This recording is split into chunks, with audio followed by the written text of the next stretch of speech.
Lie detector. One of the biggest lies most people believe is that a lie detector can actually detect a lie. When you see a suspect strapped into that chair, you assume the machine is looking for the truth. In reality, a polygraph is just a fancy thermometer for stress.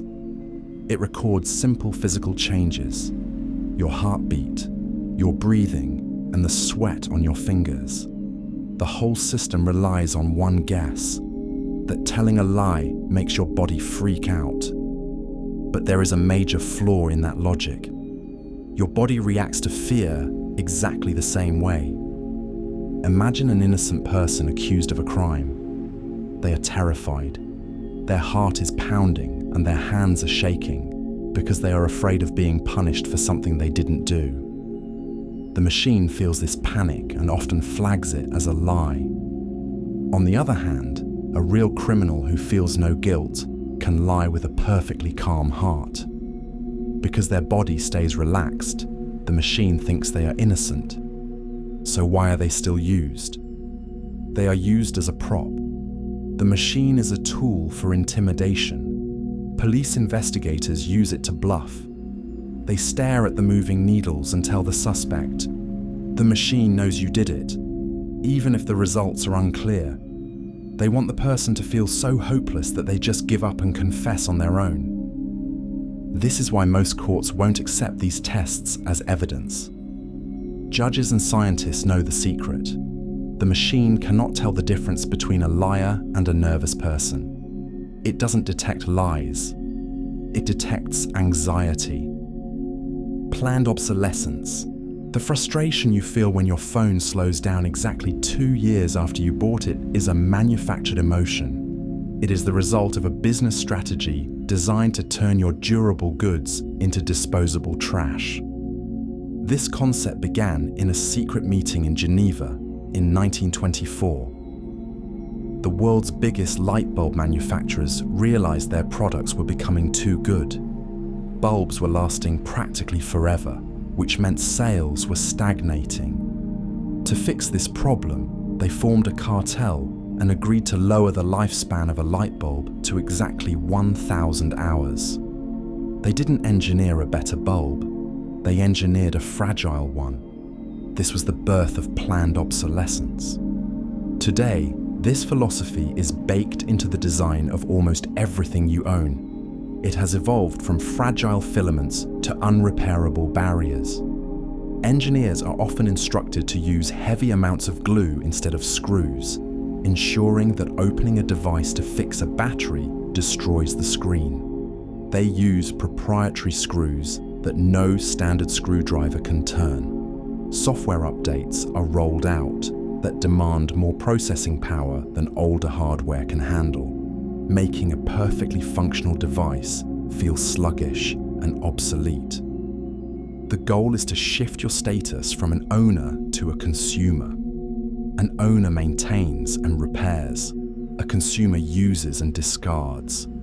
Companies rely on this cycle of waste to maintain infinite growth.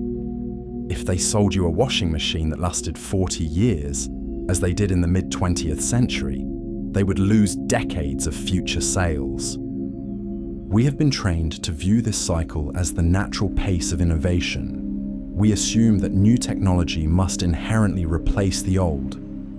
But the reality is much simpler. Your devices aren't dying because we lack the technology to keep them alive. They are dying because your need for a replacement is the product they are actually selling. Plastic recycling, the 3 arrows chasing each other on the bottom of your plastic water bottle, represent the most successful marketing deception of the last century. We are taught that this triangle means the item will be broken down and reborn as something new. The reality is that this symbol was never intended to guarantee recycling. It was designed to confuse you. In the late 1980s, the oil and plastics industry faced a crisis. Municipalities were threatening to ban plastic products because they were clogging landfills. To save their market, industry leaders pushed for a universal code system. They adopted the familiar recycling triangle, but placed numbers inside it. casual observer, it looked like a green seal of approval. Legally, it was just a resin identification code. It told the garbage facility what kind of plastic it was, not whether it could actually be processed. The truth is that recycling plastic is economically impossible for most materials. Unlike aluminum or glass, which can be melted down infinitely, plastic degrades every time it is processed. Turning a used bottle into a new bottle is often more expensive than simply making a brand new one from fresh oil. For decades, companies spent millions on advertisements showing bottles transforming into park benches and fleece jackets. This convinced the public that disposability was sustainable. It gave us permission to buy single-use items without guilt. The statistics reveal the grim effectiveness of this campaign. Since the widespread adoption of the symbol, less than 10% of all plastic ever produced has been recycled. The vast majority sits in landfills or floats in the ocean. The recycling bin was not built to save the planet. It was built to ensure you never stopped buying plastic. The carbon footprint.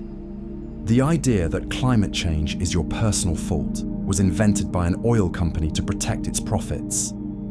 In the early 2000s, British Petroleum faced a massive branding challenge. As one of the world's largest extractors of fossil fuels, they were the obvious target for a growing environmental movement. To deflect the heat, they hired public relations experts to rebrand the company Beyond Petroleum. But their most effective tool wasn't a new logo, it was a new way of thinking. In 2004, they unveiled the Carbon Footprint Calculator. This digital tool invited ordinary people to calculate the amount of carbon dioxide created by their daily lives. You entered your commute, your diet, and your heating bill, and the machine told you how much damage you were personally doing to the Earth. It was a masterclass in misdirection. By popularizing the term carbon footprint, the industry successfully shifted the burden of responsibility from the producer to the consumer. Suddenly, the global climate crisis wasn't about corporate regulation or industrial emission standards. It was about whether you remembered to change your light bulbs or if you drove to the grocery store. The scale of this deception is staggering. A single individual could live a completely carbon-neutral life for 80 years, and the emissions saved would be equivalent to what the global energy sector produces in just a few seconds. The calculator made the problem feel manageable by making it personal, but it actually made the solution impossible by ignoring the system. The concept of the personal carbon footprint suggests that planetary warming is a failure of individual character. It keeps the public busy judging their neighbors' grocery lists while the architects of the crisis continue their operations without interruption. Ticketmaster fees. The outrageous service fee added to your concert ticket is not an administrative cost. It is a protection payment for your favorite artist's reputation. When you reach the checkout screen and see a $50 ticket suddenly balloon to $80, your immediate reaction is to despise the ticket platform. You assume the company is a greedy monopoly, exploiting its position to charge you for simple server maintenance. While the monopoly part is often true, the greed is a shared enterprise. The reality is that the platform is being paid to take the blame. Artists and venues face a difficult branding problem. They want to make as much money as possible, but they are terrified of alienating their fans. If a singer openly charges $200 for a seat, the fans accuse them of selling out. But if they charge $100 for the ticket and let the app charge another $100 in confusing fees, the fans direct all their anger at the app. This system relies on a mechanism known in the industry as a rebate. The ticketing company collects that massive service fee, but they do not keep all of it. they quietly funnel a significant portion of that money back to the venue, the promoter, and often the artist themselves. The platform effectively acts as a heat shield. They willingly accept the role of the public villain in exchange for a cut of the profits. Their true product is not the digital ticket delivered to your phone. Their product is the service of being hated so the artist can remain loved. You are not paying a convenience fee for digital processing. You are paying a fee to keep the illusion that your idol is still a man of the people. Dark patterns. We tend to think of website design as neutral. We assume that a button is just a tool to get us where we want to go. But in modern software, the interface is often an opponent. Designers use a strategy called dark patterns to rig the game against you. These are specific visual tricks that exploit the way your brain scans a page to force you into decisions you didn't mean to make. Consider the Roach Motel. This is a common design where getting into a situation is easy, but getting out is nearly impossible. You can sign up for a free trial with a single click of a giant green button. But when you try to cancel, the link is hidden in a grey font on a grey background, buried 3 pages deep in a settings menu. They have built a digital maze where the exit is deliberately concealed. Another common trick is confirm shaming. When you try to decline a newsletter or a discount, the site doesn't just offer a no button. It forces you to click a button that says something humiliating like, "No thanks, I hate saving money." This manipulation weaponizes your own sense of pride to bully you into compliance. These designs are not bad by accident. They are data-driven. Companies run thousands of tests to find the exact shade of color and placement of text that confuses the most users into paying. You aren't battling a clumsy website. You are battling an algorithm designed to monetize your frustration. The tobacco doubt strategy. The most dangerous product the tobacco industry ever manufactured was not a cigarette, but a specific type of confusion. In the early 1950s, the executives of the largest tobacco companies faced a catastrophic problem. Medical science had finally caught up with them. Definitive studies were linking smoking to lung cancer, and the public was beginning to panic. The executives knew they could not win a fight against the hard data. The evidence was physically growing inside their customers' chests, so they decided to stop fighting the science and start fighting the feeling of certainty. They hired a powerful public relations firm to create a strategy that would delay regulation for decades. The plan was deviously simple. They did not need to prove that cigarettes were safe. They only needed to create the illusion that the medical community was still undecided. They poured millions into funding their own research institutes. These organizations were not designed to find the truth. They were designed to generate noise. Every time a legitimate study was released, the industry would counter it with skepticism, calling for more research and claiming the evidence was merely statistical, not casual. They flooded newspapers with op-eds and white papers, suggesting that everything from air pollution to stress might be the real culprit. This strategy turned a clear biological fact into a debatable political opinion. It allowed a smoker to look at a warning label and think that perhaps the jury was still out. This hesitation was exactly what the companies were buying. By keeping the public in a state of manufactured doubt, they successfully delayed government action for 40 years. They knew their product was killing people, but they also knew that confusion was the ultimate shield for profit. The sugar industry's war on fat. The low-fat label on your yogurt is the result of a bribe paid 60 years ago. In the 1960s, American men were dying of heart attacks at alarming rates. Scientists were hunting for the cause, and 2 main suspects emerged. One group of researchers pointed to saturated fat, while another group pointed to added sugar. The sugar industry saw an existential threat. If the public believed their product caused heart disease, sales would collapse. So they decided to buy a different verdict. Executives from the sugar trade group approached 3 scientists from Harvard University. They paid them the equivalent of $50,000 in today's money to write a review of the current nutritional data. The assignment was simple. They were instructed to bury the evidence linking sugar to heart trouble and shift the blame entirely onto dietary fat. The scientists did exactly what they were paid to do. Their resulting paper was published in a prestigious medical journal and became the foundation for decades of government dietary advice. Fat became the official enemy of the state. The food industry responded immediately. They stripped the fat out of everything from salad dressing to cookies. But without fat, food loses its flavor and texture.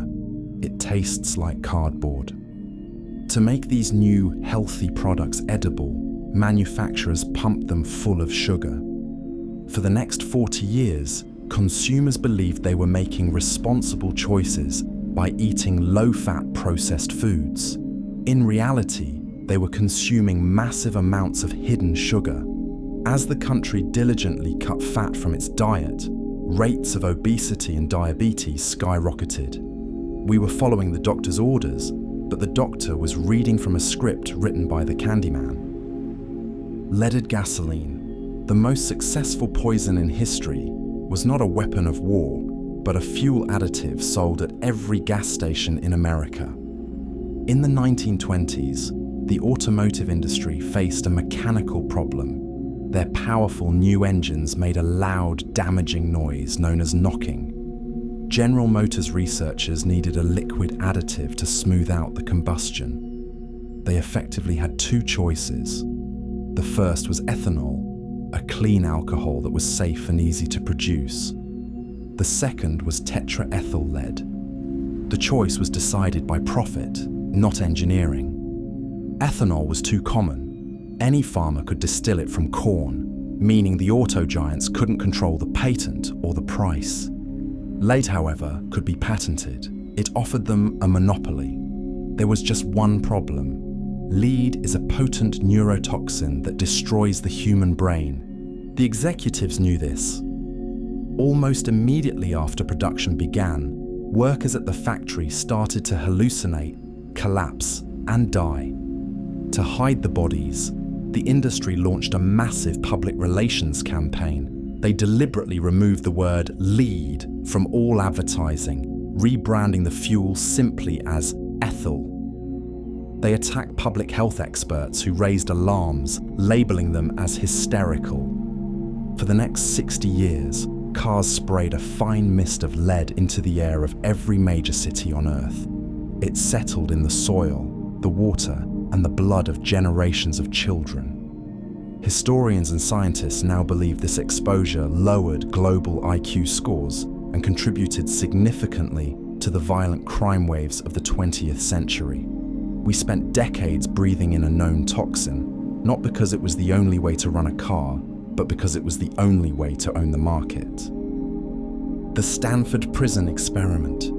The most famous psychological experiment in history was actually a piece of directed theatre. We are taught that the Stanford Prison Experiment proved a dark truth about human nature. The story goes that when you give ordinary college students unlimited power, they will spontaneously turn into sadists. We believe the guards in that basement became abusive simply because they put on a uniform. But the archives reveal a different story. The guards did not act on their own. They were coached. Before the experiment began, the lead researcher met with the guards and gave them specific instructions to be tough. He told them to create a sense of fear and hopelessness. They were not discovering their inner monsters. They were following orders from their boss to make the experiment work. Even the famous mental breakdowns of the prisoners were largely performance. One of the most iconic moments involves a prisoner screaming in uncontrollable rage.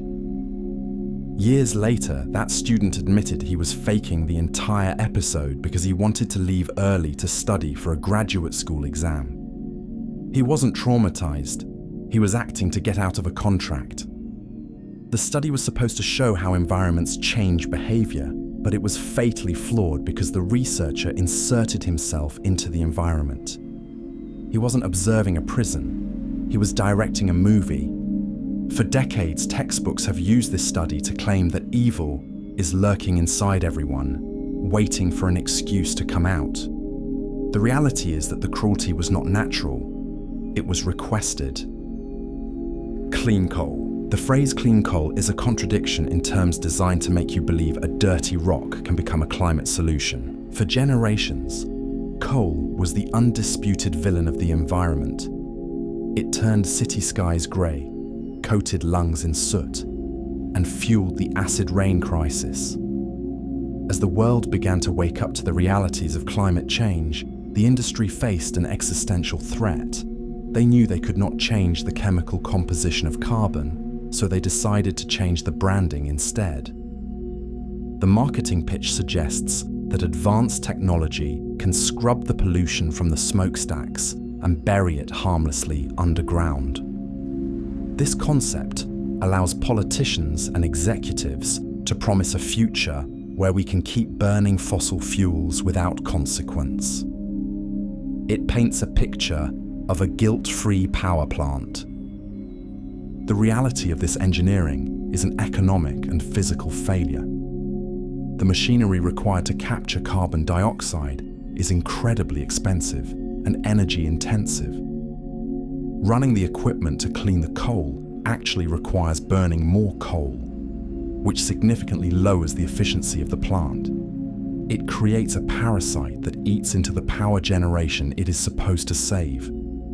Furthermore, this narrow focus on the smokestack ignores the violence of the extraction. Before coal ever reaches the furnace, it requires blowing up mountaintops, strip mining forests, and polluting local water tables with heavy metals. There is no filter that can sanitize the destruction of a landscape. Billions of taxpayer dollars have been poured into these projects, yet most have been abandoned or operate at a fraction of their promised capacity.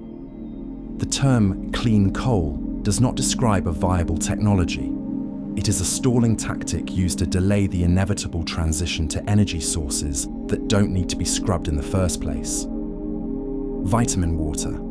The healthiest looking bottle in the convenience store is actually a stealth delivery system for pure sugar. In the early 2000s, the beverage industry faced a looming crisis. The public was beginning to turn against soda, linking it directly to obesity and diabetes. Companies needed a way to sell sugar water to people who were trying to avoid sugar water. Their solution was to rebrand the liquid as a lifestyle accessory. They took water, added bright food coloring, and dissolved a massive amount of crystalline fructose into it. Then came the marketing genius. They sprinkled in a fraction of a cent's worth of synthetic vitamins and gave the flavors medical-sounding names like Focus, Defense, and Rescue. The design was minimalist and clinical, mimicking the aesthetic of an IV bag or a prescription label. It sat on the shelf, looking like the antidote to soda, but chemically, it was its twin. The deception relies on the health halo effect. When you see the word vitamin, your brain assumes the product is good for you. You ignore the nutrition label, which reveals that a single bottle contains nearly as much sugar as a can of cola. When you drink it, your body does not register a health boost. It registers a massive glucose spike. Most of the added vitamins are unnecessary for the average diet and are simply flushed out by your kidneys, while the liquid candy stays in your system. The lie was eventually challenged in a major class action lawsuit. When the parent company, Coca-Cola, was forced to defend the brand in court, their lawyers made a stunning admission. They argued that no reasonable consumer could possibly be misled into thinking that vitamin water was a healthy beverage. they effectively admitted that the product's entire identity was a transparent fantasy. They sold the illusion of wellness to keep selling the reality of syrup. Flushable wipes. The word flushable on a package of wet wipes describes a physical possibility rather than a safe consequence. When you drop a piece of standard toilet paper into the bowl, it begins to disintegrate almost immediately. It is engineered to fall apart. The paper consists of short, natural fibers held together by weak bonds that water easily breaks. It is designed to die the moment it touches the sewer system. A wet wipe is engineered for the exact opposite purpose. It needs to be durable. To ensure it doesn't tear in your hand while you are using it, manufacturers reinforce the material with synthetic fibers and plastics. They weave it to stay strong when wet. This durability makes it excellent for cleaning, but catastrophic for plumbing. When you flush one, it disappears from your sight, so you assume the problem is solved. In reality, the wipe remains fully intact as it travels through the pipes. Because it does not dissolve, it acts like a net. As it moves through the dark tunnels of the municipal sewer, it snags on rough pipe edges and catches grease, hair, and other debris. One wipe becomes two, and then two become a colony. These clumps eventually merge with cooking fat to create massive, concrete-like blockages known as fatbergs. These subterranean monsters can grow to the size of city buses, choking the flow of wastewater and causing raw sewage to back up into basements or overflow into local waterways. The industry defends the label by claiming that if the item clears the U-bend of your toilet, it is technically flushable. They rely on a definition that ignores what happens 10 feet down the line. They sell you the convenience of disposal, while leaving the city with the expensive reality of retrieval.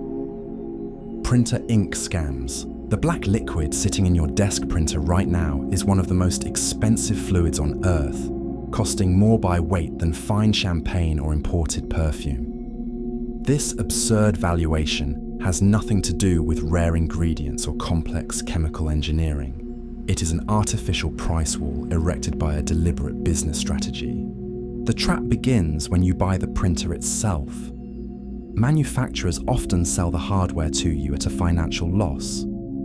That affordable new machine is effectively a Trojan horse meant to get inside your home office. Once it is plugged in, the real revenue stream begins.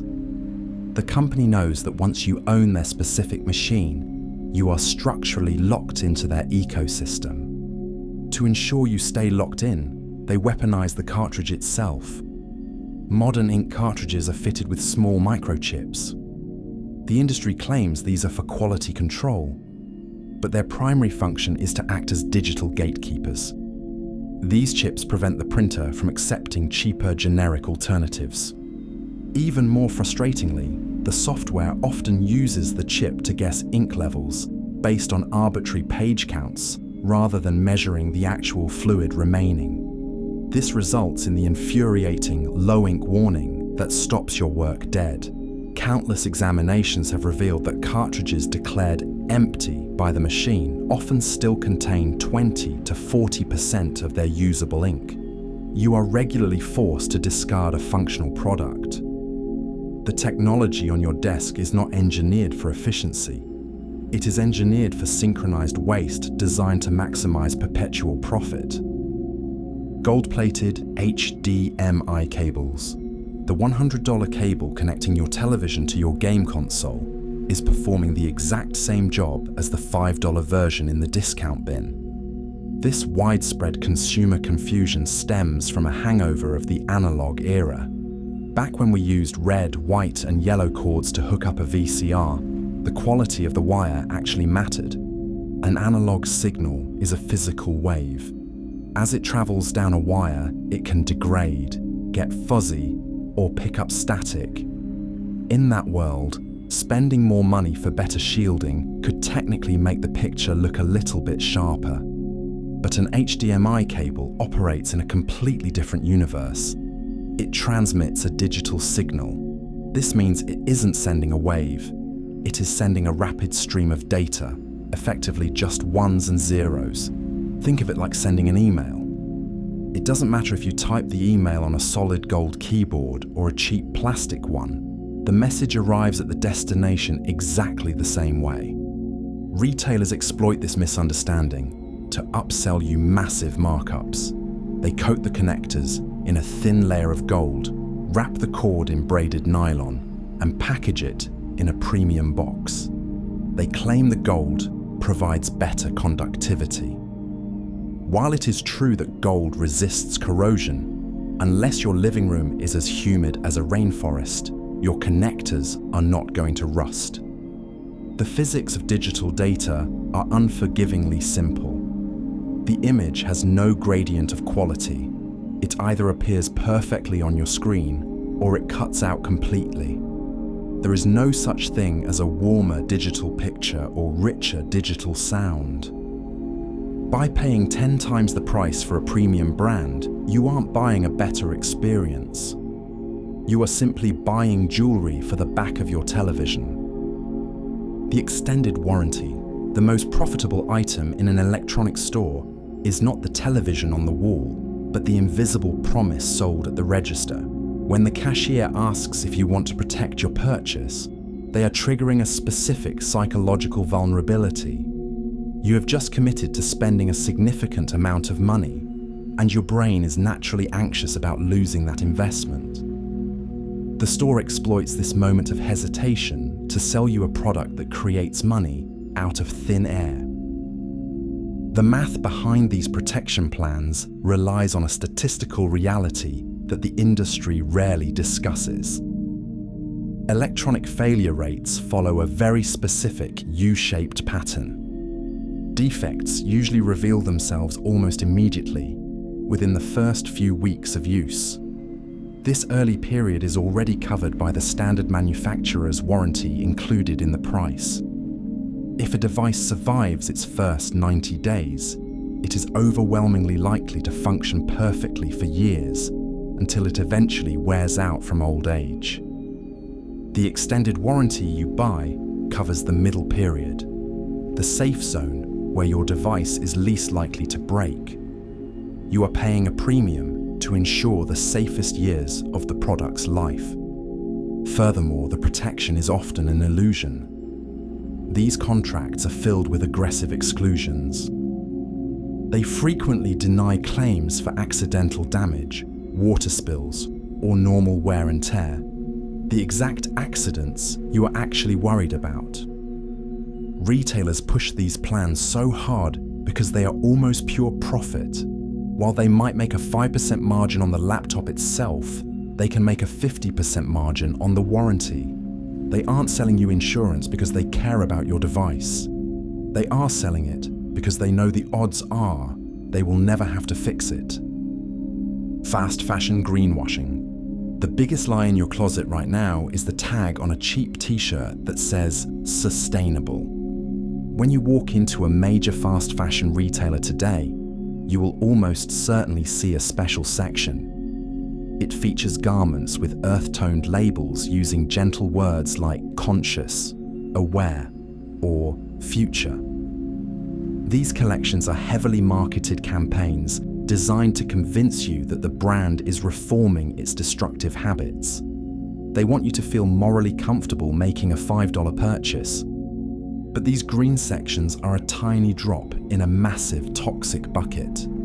This marketing tactic is a sleight of hand designed to distract you from the sheer scale of their operations. While they highlight a single rack of clothing made with some recycled materials, the rest of the store is filled with thousands of new styles arriving every single week, mostly made from cheap plastic-based fibers derived from oil. The core business model of fast fashion is dependent on extreme speed and volume. They do not design clothes to last. They design them to fall apart or go out of style immediately. The entire system is built on the assumption that you will treat clothing as a disposable object. throwing it away quickly to make room for the next trend. The reality is that you cannot mass-produce billions of cheap garments annually and call it sustainable, regardless of what the tag says. The eco-friendly label isn't there to save the planet. It is merely a tool to soothe your guilt just enough so you keep buying into a cycle of engineered waste. Cage-free eggs. The idyllic image of a happy chicken roaming a green pasture is one of the most effective marketing fictions in the grocery store. When you reach for a carton stamped with the words cage-free, you are paying a premium for a specific assumption. You imagine hens wandering through open barn doors, pecking at the grass, and feeling the sun on their feathers. You believe that by paying that extra dollar, you are funding a humane life for the animal. But the legal definition of that term is shockingly literal. It simply means the bird is not locked inside a small metal battery cage. It does not guarantee them access to the outdoors, fresh air, or even meaningful space to move. In a typical industrial facility, tens of thousands of hens are packed into a massive windowless warehouse. They are technically out of cages, but they are jammed together on a concrete or wire floor so tightly that they often cannot spread their wings without hitting a neighbor. The air is thick with dust and ammonia. The birds live their entire lives under artificial lights, competing for food in a stressful, chaotic mob, never seeing the sky until the day they are removed. This shift wasn't a revolution in kindness, it was a shift in geometry. By removing the wire dividers, producers satisfied the changing regulations while maintaining the extreme density required for maximum profit. They engineered a way to keep the factory farming model intact while selling you the feeling of ethical consumption. The label does not describe the quality of the bird's life. It only describes the absence of a specific metal box.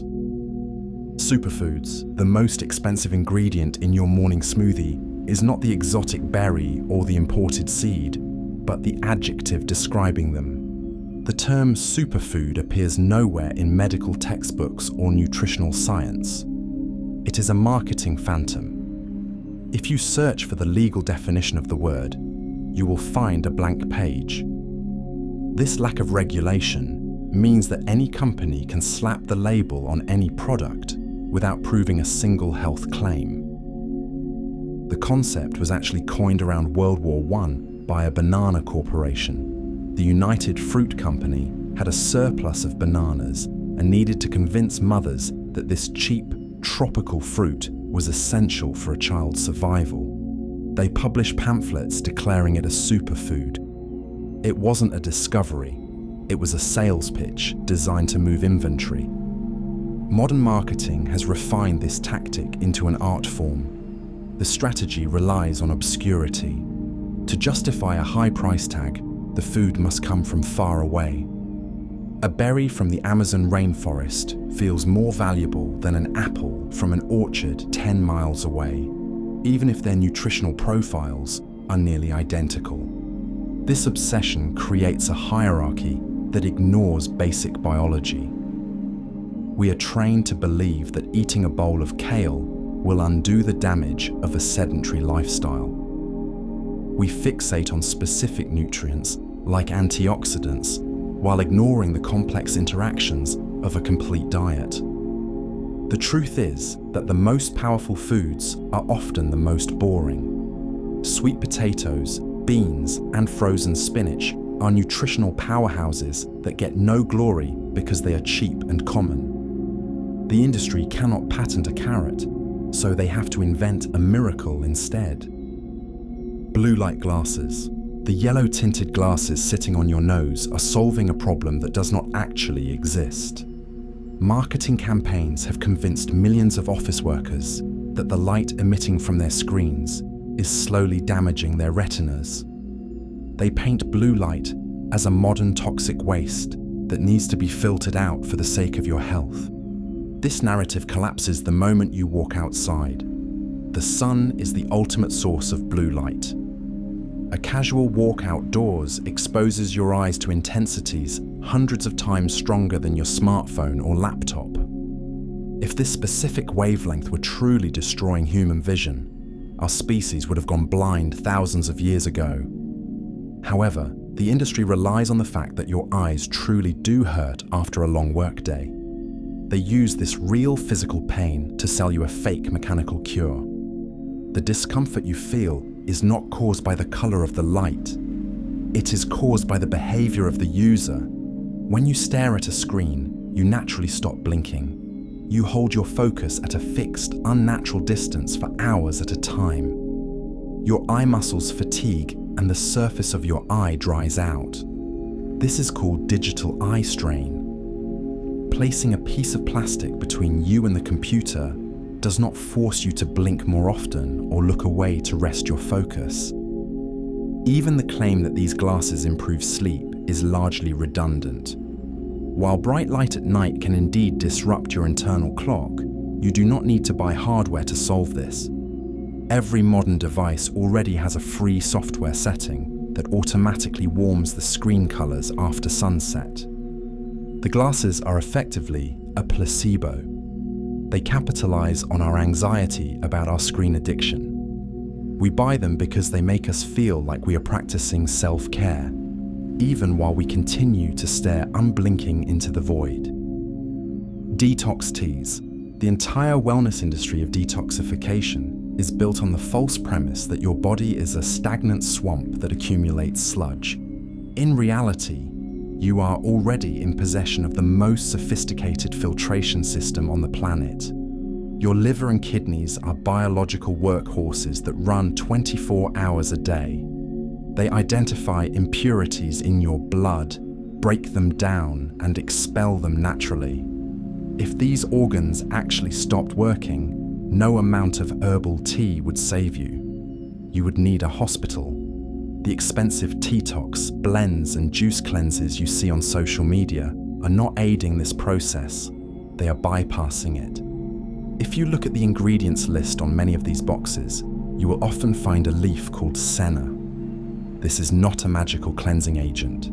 It is a potent laxative. When you drink these mixtures, the physical sensation you feel is not the release of toxins. It is the irritation of your bowel lining. You lose weight rapidly, but you are not losing fat. You are losing water and vital electrolytes.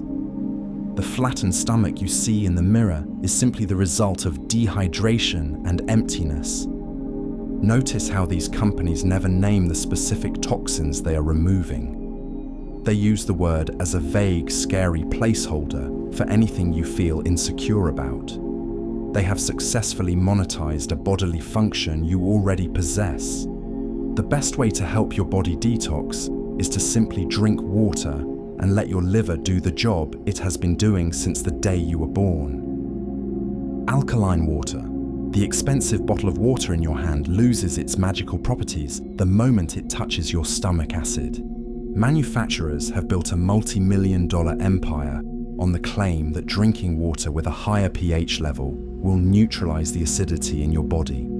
They promise that this alkaline state prevents cancer, increases energy, and stops aging. They are selling you a solution to a problem that your biology solved millions of years ago. To understand the lie, you only need to look at basic anatomy. Your stomach is effectively a vat of powerful acid designed to break down solid food and kill dangerous bacteria. The environment inside your stomach is roughly 100,000 times more acidic than the water you are drinking. When you pour a liter of alkaline water into this harsh chemical tank, the result is immediate neutralization. Your stomach simply produces more acid to bring the balance back to normal. The expensive pH level you paid for is destroyed within seconds of swallowing. Furthermore, the idea that you can change the acidity of your blood through your diet is medically impossible. Your body maintains your blood pH within a dangerously tight window. If your blood actually became alkaline, as these brands suggest it should, you would not feel a burst of energy. you would likely go into metabolic tremors and require immediate hospitalization. Your lungs and kidneys already work 24 hours a day to regulate your internal chemistry with absolute precision. They do not need help from a plastic bottle. The only thing alkaline water successfully drains is your bank account, leaving you with nothing but very expensive urine. VPN no logs policies, the promise that a private company can make you invisible to the internet, is a technical impossibility. When you buy a VPN subscription, the main selling point is often a strict no logs policy. These companies assure you that they do not record your browsing history, your location, or your identity. They paint a picture of a service that acts like a magical tunnel, where your data passes through without leaving a single footprint. But the architecture of the internet makes this promise hollow. A VPN provider is not a magician. They are a network administrator. To send your data from your laptop to a website and back, their servers must know who you are and where you want to go. To prevent you from sharing your account with 50 other people, they have to track your active sessions. To fix connection issues, they often monitor traffic flow. The data has to exist for the service to function. This reality is frequently exposed in federal courtrooms. In multiple high-profile criminal cases, VPN services that advertised total anonymity handed over detailed user records to law enforcement. When faced with a subpoena and the threat of legal action, these companies almost always choose to save their business rather than your secrets. They simply turn on the recording features they claim didn't exist. Using a VPN does not erase your digital trail. It simply hides it from your internet service provider and hands it to a private corporation, often operating in a foreign country with different laws. You are not eliminating the surveillance. You are just choosing a different stranger to watch you. Expiration dates.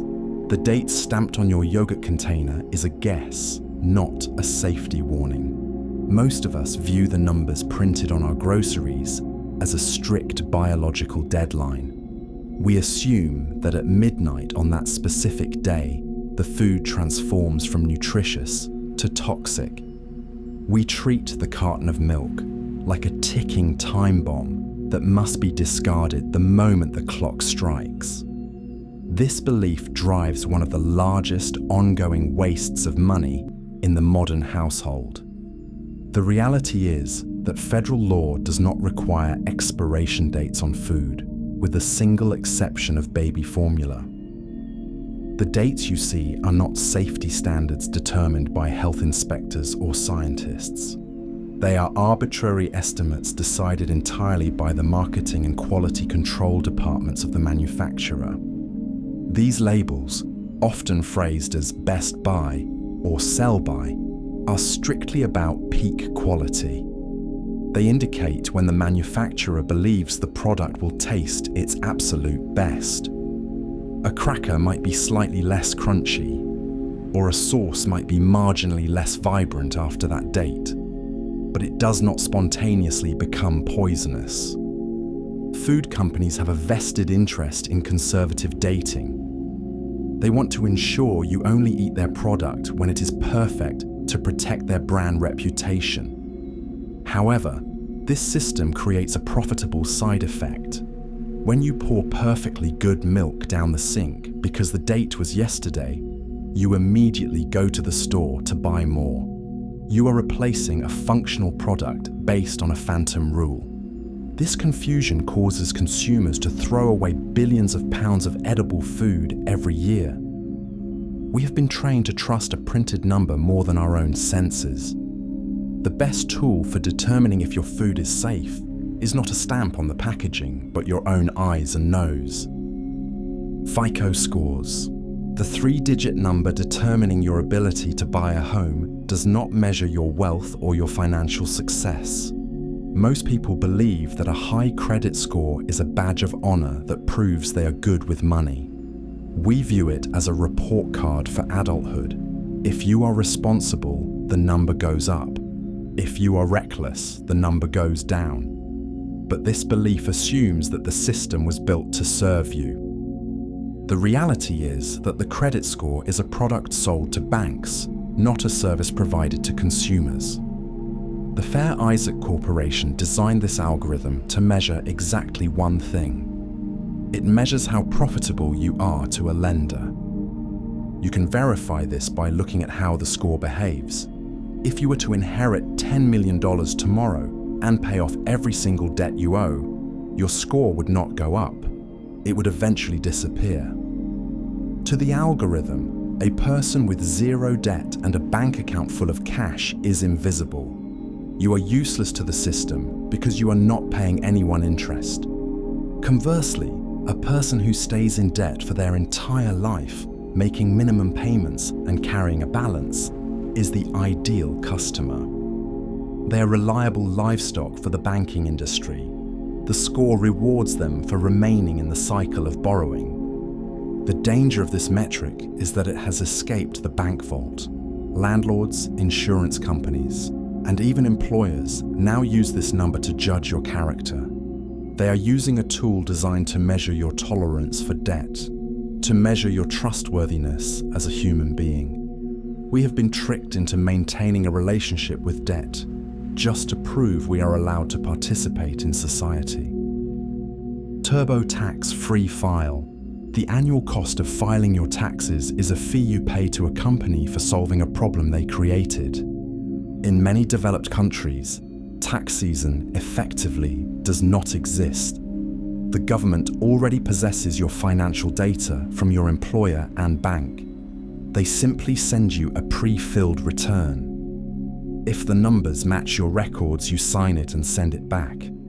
The process takes minutes and costs nothing.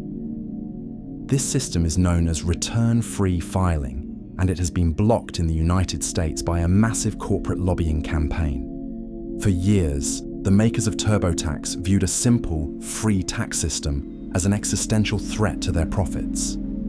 To protect their business model, they spent millions of dollars influencing Congress to ensure the IRS was legally forbidden from offering its own free filing software.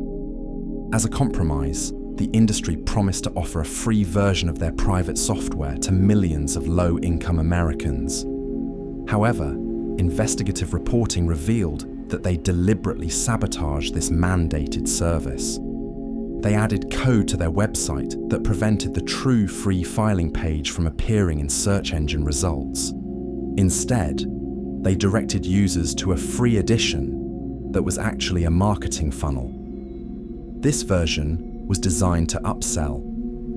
If a user entered information about student loans or gig economy wages, common among low-income filers, the software would trigger a paywall after the work was already done. They relied on the sunk cost of your time to force a payment. The tax prep industry effectively acts as a toll booth operator on a public highway.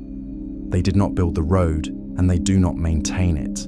They simply paid the government to let them stand in the middle and charge you to pass. The diamond engagement ring. The tradition of the diamond engagement ring is less about ancient history and more about a frantic marketing strategy from the late 1930s. For most of human history, a promise of marriage didn't require a specific gemstone. If a ring was exchanged at all, it was just as likely to be a sapphire, a ruby, or a simple metal band. Diamonds were certainly valuable, but they were reserved for royalty or the ultra-wealthy, and they were generally considered just one option among many. That changed when massive diamond mines were discovered in South Africa. Suddenly, the world was flooded with diamonds. The stones were no longer rare, and their value was plummeting. The De Beers cartel, which controlled the supply, faced a crisis.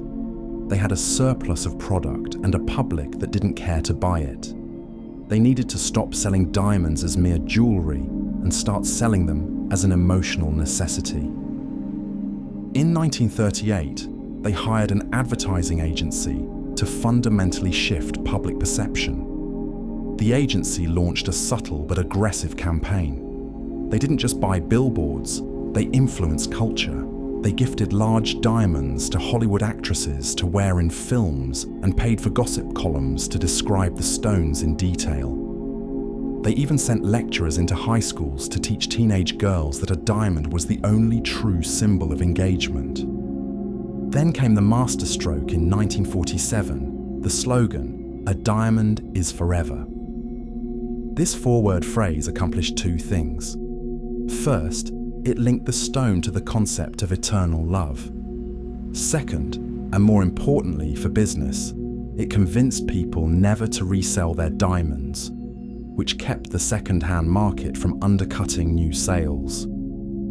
Even the 2-month salary rule was an arbitrary figure invented by marketing executives to anchor a price point in the mind of the buyer.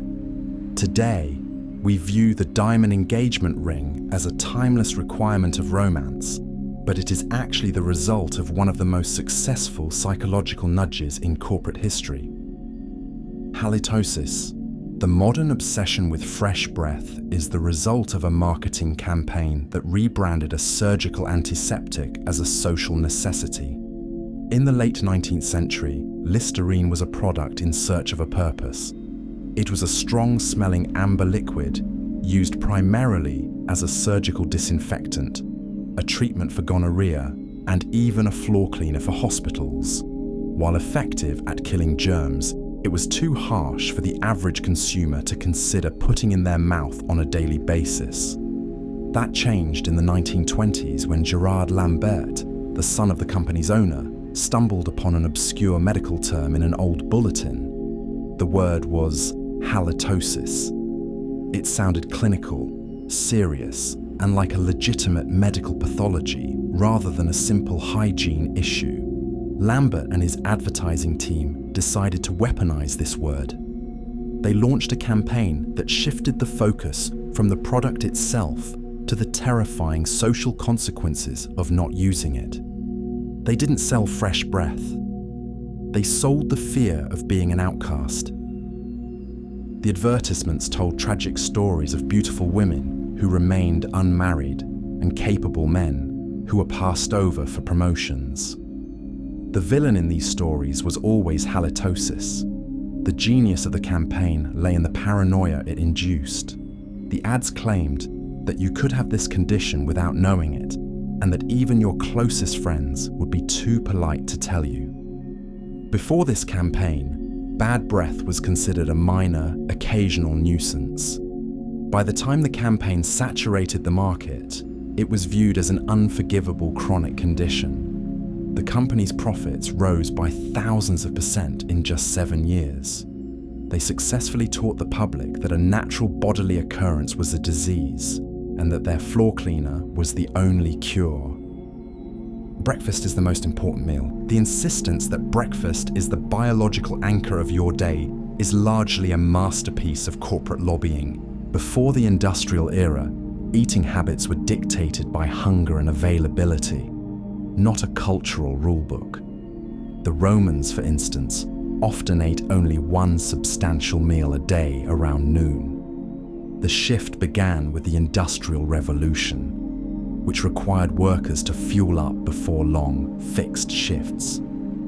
However, the specific moral superiority of breakfast was manufactured by those with something to sell.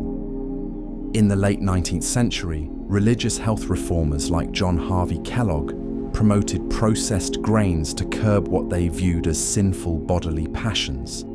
They needed a market for their cornflakes. They marketed these cereals as a hygienic, sensible alternative to traditional heavier fare. The narrative hardened in the 20th century through the work of public relations pioneer Edward Bernays.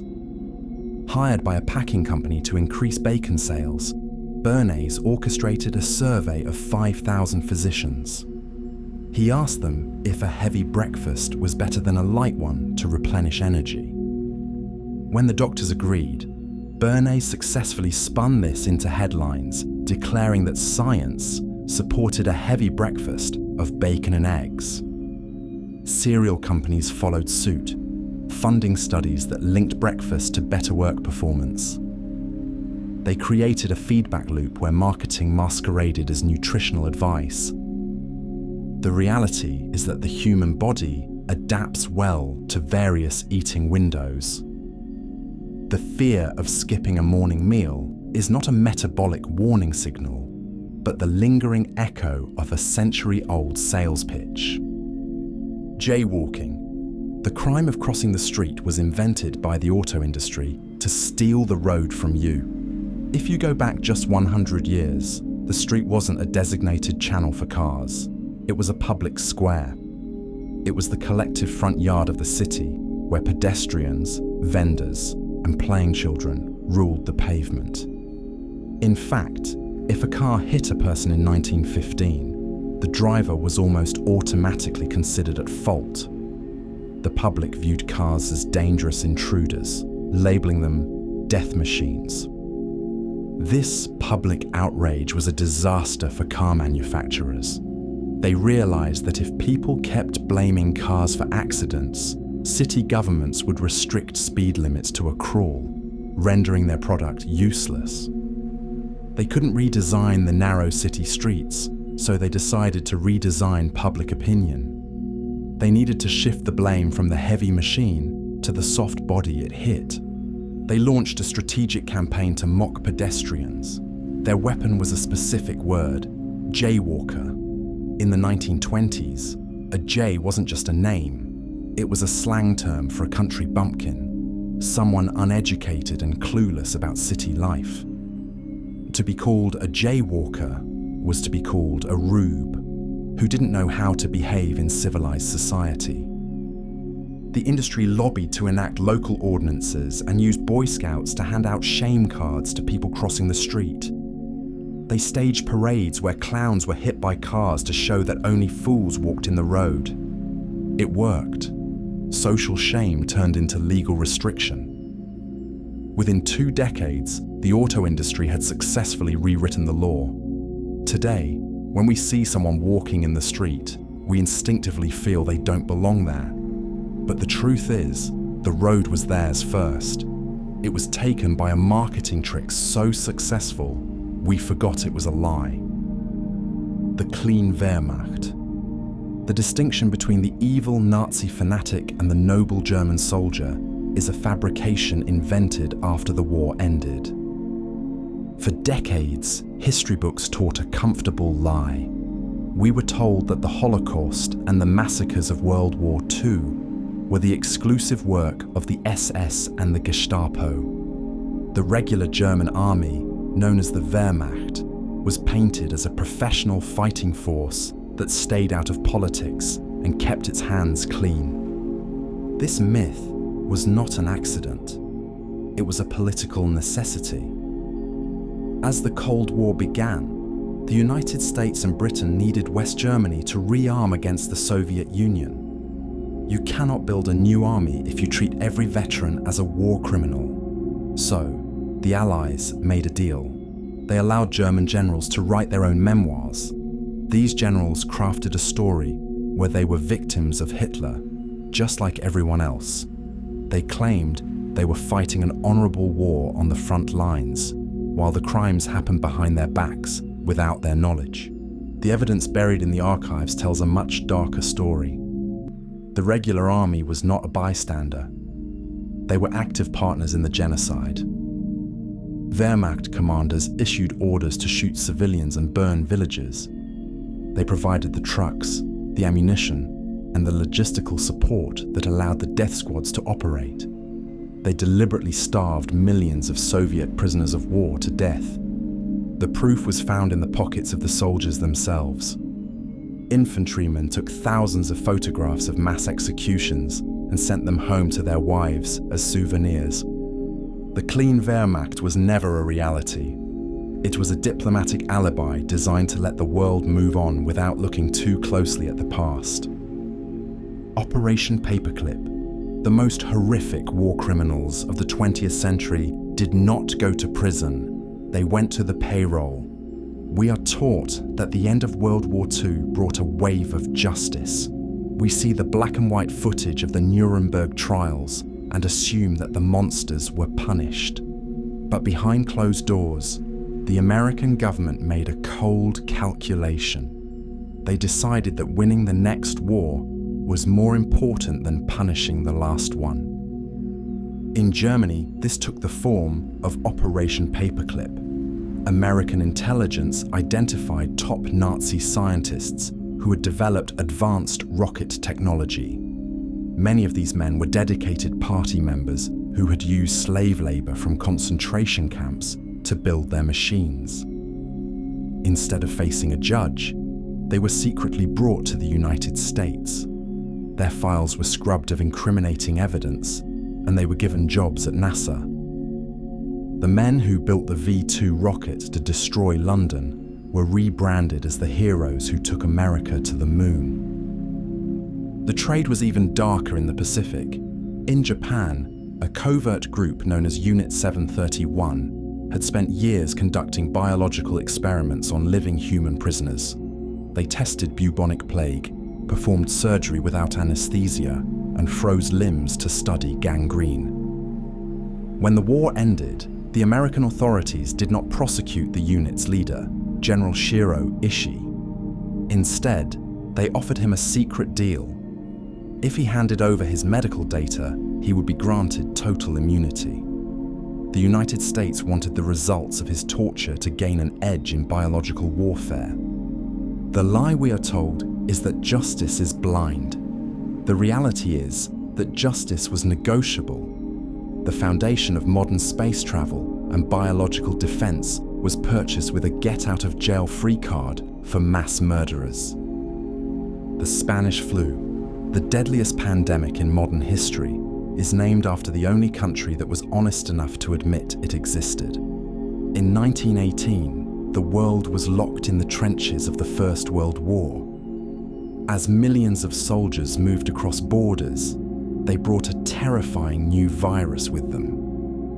It began striking down troops in the United States, France, and Germany with lethal speed. The virus was tearing through the barracks, but the public heard almost nothing about it. The silence was a calculated military tactic. The governments of the warring nations were terrified that news of a plague would destroy troop morale and signal weakness to the enemy.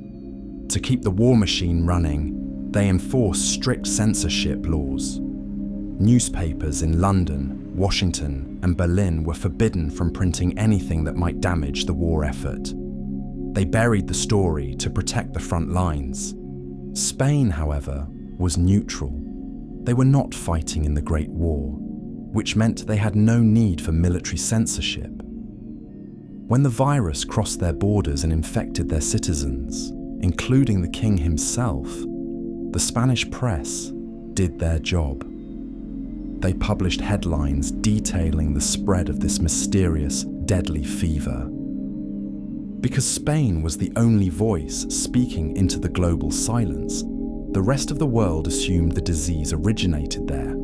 People reading the papers in censored countries saw only reports from Madrid and naturally labeled it the Spanish flu. The name was a branding accident caused by transparency. Modern evidence suggests the virus likely began in a farming community in Kansas or a troop staging area in France. Spain did not start the plague, nor did they suffer the worst of it. They were simply the only nation brave enough to tell the truth, while everyone else was lying to win a war. Pat Tillman, the most famous war hero of the post-9/11 era, was used as a prop in a story that never happened. When Pat Tillman walked away from a multi-million-dollar NFL contract to enlist in the Army Rangers, he instantly became a symbol of American sacrifice. He was the perfect recruit for a military seeking public support. So, when he was killed in action in Afghanistan in 2004, the government immediately told the world a cinematic tale of heroism. The official report claimed Tillman died charging up a hill, yelling commands to his fellow soldiers while under devastating fire from an enemy ambush. He was posthumously awarded the Silver Star, and his story was broadcast across every news network as a rallying cry for the war effort. But the men who were actually in the canyon that day knew the truth within moments. There were no enemy combatants on the ridge. Tillman had been killed by his own side. In the chaos of a poorly organized patrol, a trailing platoon had opened fire on Tillman's position, mistaking him for the enemy. Instead of reporting this tragic accident, the chain of command initiated a deliberate cover-up. Within hours of his death, officers on the ground were ordered to burn Tillman's uniform and body armor, effectively destroying the forensic evidence. They seized his personal diary. Most cruelly, they allowed his family to bury him believing the false narrative, waiting weeks to reveal the reality. The motivation for this deception was timing. The military was facing a PR disaster with the emerging Abu Ghraib prison scandal. They needed a pure, unblemished hero to distract the public and boost morale. They turned a tragic case of fratricide into a recruiting poster, proving that the first casualty of war is often the truth. United Fruit Company. The innocent yellow fruit sitting on your kitchen counter was the fuel for a corporate empire that swallowed entire nations. For most of the 20th century, the United Fruit Company was not just a business, it was an occupying force. They marketed themselves to the American public as a benevolent developer, claiming they brought railroads, telegraphs, and civilization to the jungles of Central America. They sold the image of the Great White Fleet, inviting tourists to sail south and enjoy the tropical paradise they had supposedly built. The reality on the ground was a system of total control. They didn't build railroads to connect cities for the benefit of the locals. They built them solely to move bananas from the plantation to the port. If you wanted to travel or send a letter, you paid their toll. They owned the mail, the telegraph lines, and the land. The deception reached its peak in Guatemala in 1954. When a democratically elected president tried to buy back unused land to give to impoverished farmers, the company did not negotiate. They called the White House. Using their deep political connections, they convinced the American government that this land reform was actually a Soviet beachhead.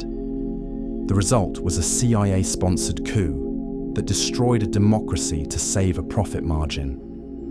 They replaced a president with a dictator who would protect their monopoly. The term Banana Republic is not just a clothing brand.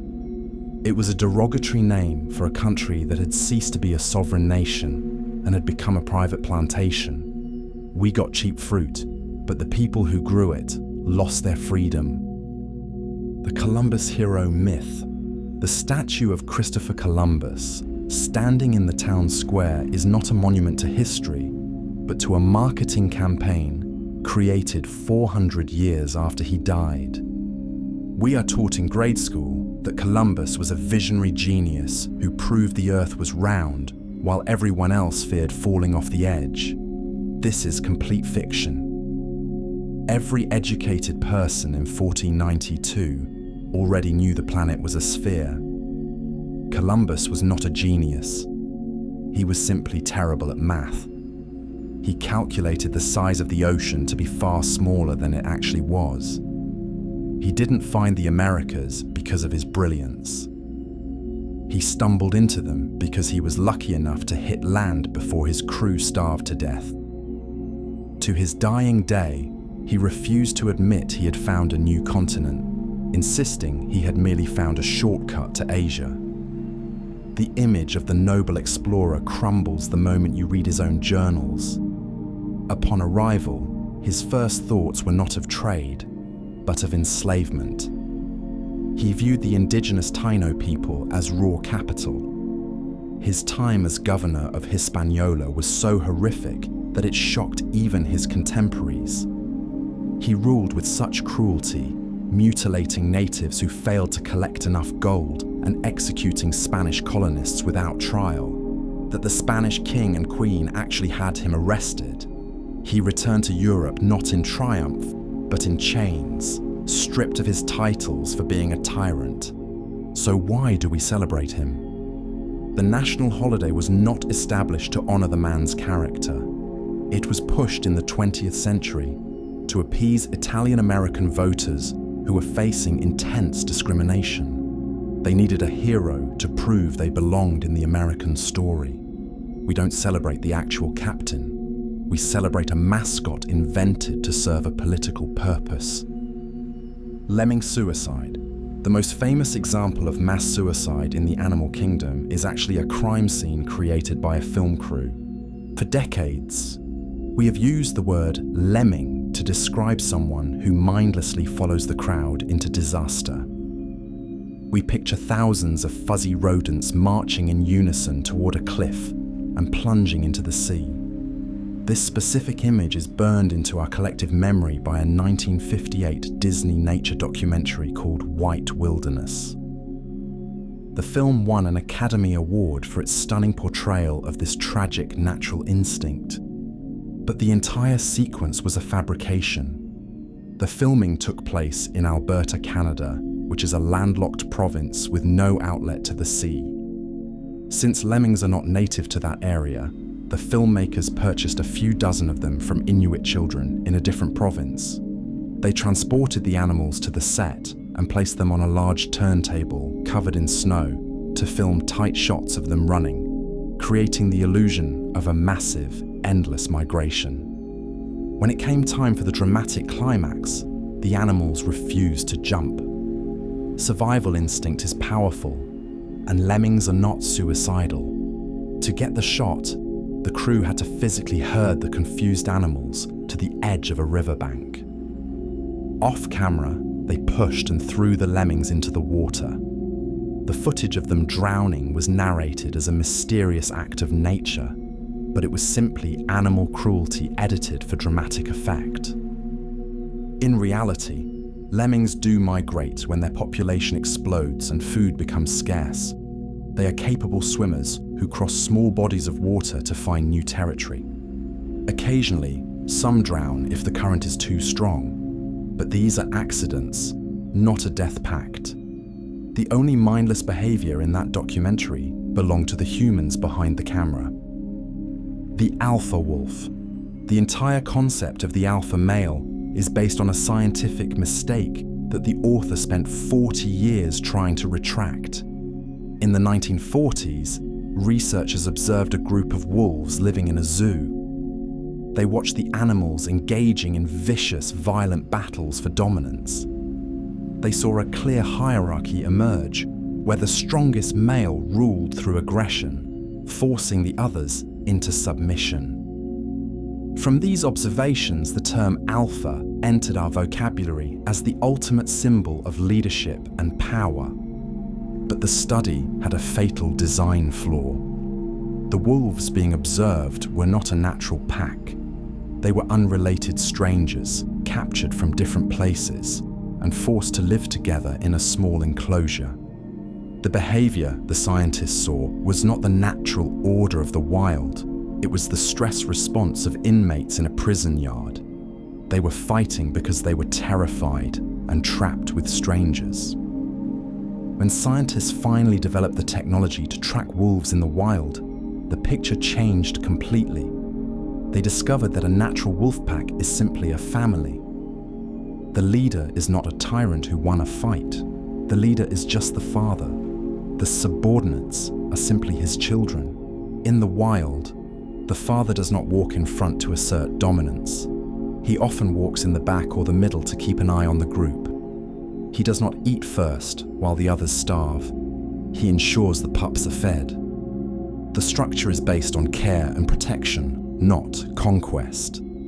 The researcher who popularized the original theory, L. David Mech, eventually realized his error. He pleaded with publishers to stop printing his old books. Yet the myth persists in human culture. We use it to justify bullying in boardrooms and gyms, modeling our definition of success on the behavior of confused, captive animals rather than the reality of nature.